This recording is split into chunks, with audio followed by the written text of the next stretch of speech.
We've been a leader in banking for more than 100 years. You'll find us here, at home, on your phone, and everywhere you go. Renaissance Bank. Understanding you. Member FDIC. Equal housing lender.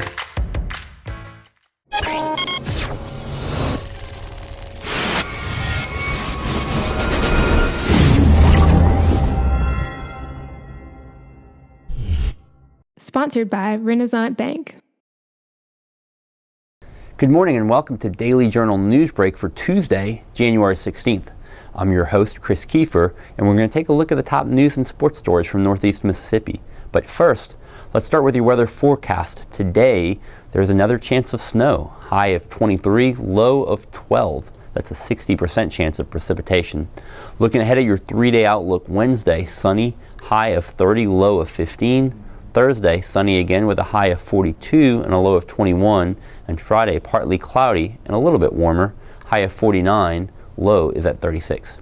Let's take a look now at today's top headlines.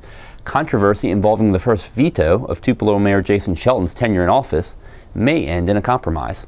The Tupelo City Council meets tonight. The council agenda includes a vote to override a veto issued last Tuesday by Shelton. That mayoral veto sought to block a 5-1 council decision to authorize the construction of a turn lane on Enville Road into the campus of the private Tupelo Christian Preparatory School. However, Council President Markle Whittington said he believes a successful deal has been reached to avoid a further clash between the mayor and the council over the issue. Under terms of the deal, as roughly sketched out by Whittington, Shelton will withdraw his veto. In exchange, the City Council will vote to amend its previous action on the turn lane. That amendment will likely direct the turn lane project to be placed somewhere on the city's capital plan. That's a 5-year forecast of infrastructure improvements and other large projects. The proposed turn lane also will likely receive some level of further study in order to determine the best available solution for congestion on Enville Road. More employees were back at work at American Furniture Manufacturing on Monday, just 10 days after a fire destroyed 2 warehouses at the plant. 6 stationary furniture production lines now are up and running at the company's recliner and motion plant. The company also has resumed shipping merchandise. Next Monday, American will open an additional 6 to 7 stationary lines at a 200,000 square foot space in Holka. Once that operation is in place, 3 to 4 stationary lines will add a night shift. At that point, the furniture manufacturer will be back at the same number of production lines it had before the fire. Once all the production lines are operating at full capacity and additional warehouse locations are secured, employment should also return to its pre-fire numbers. The Make-A-Wish Mid-South Foundation is hosting its 9th annual Celebrity Wait Night in Tupelo on January 23rd. 28 local celebrities will serve as waiters at Mugshots Grill and Bar on Main Street. Participants range from doctors to local business owners to Mayor Jason Shelton.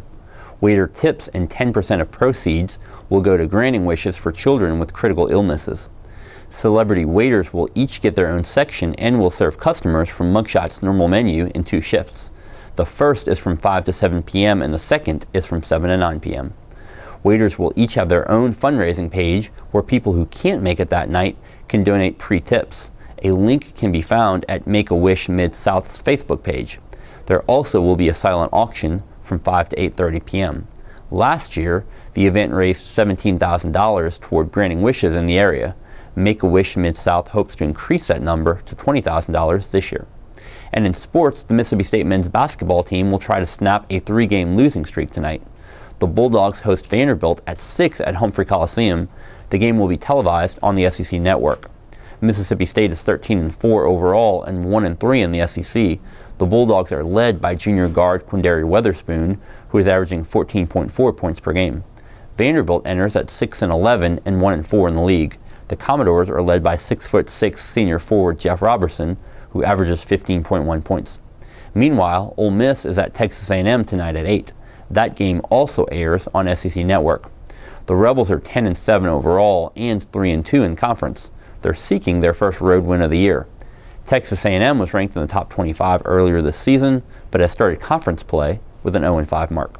And that does it for Newsbreak on this Tuesday. Don't forget that this show is just one of the many online offerings courtesy of the Daily Journal that gets you news off the page and on the go. Check out the Capitol View webcast each week for the latest on state politics with the Daily Journal's Bobby Harrison. Look for a new episode today with Bobby talking about several topics, including the effort to rewrite the school funding formula. Watch it live at 1:30 p.m. at djournal.com or catch the replay there or on our Facebook page.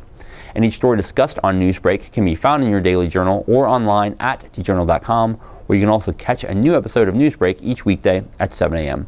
Thanks for joining us. I'm Chris Kiefer. Have a great Tuesday.